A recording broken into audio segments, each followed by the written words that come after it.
voina chuan guitar lesson thar kan zir ho lenga voina kan zir ho le tur chu kapa lo ho le ro ti hla kha guitar perdang kan zir hawang hela hi a standard key a chuan F sharp in la aniama eta C sharp chuan minor a D sharp minor chuan D sharp 7 hi C sharp 7 hi kan mangze ubokang a verse dot le kan lu do na khan chuan ke po hi 6 fret ka vuanga C in kan langa niama G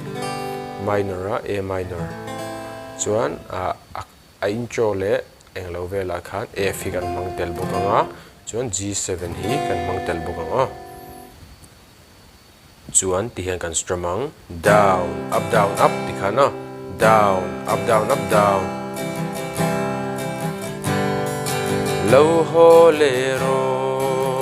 ti khana F sharp kan lak pon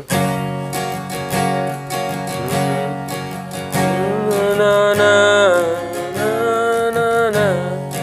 kan vei khua a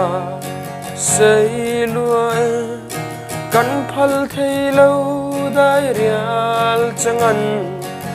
kapa lo ho le ro ikhan ala pum pui chu kan stramang ala miling garam play lenga uluk deu ni lo ngai thale don nia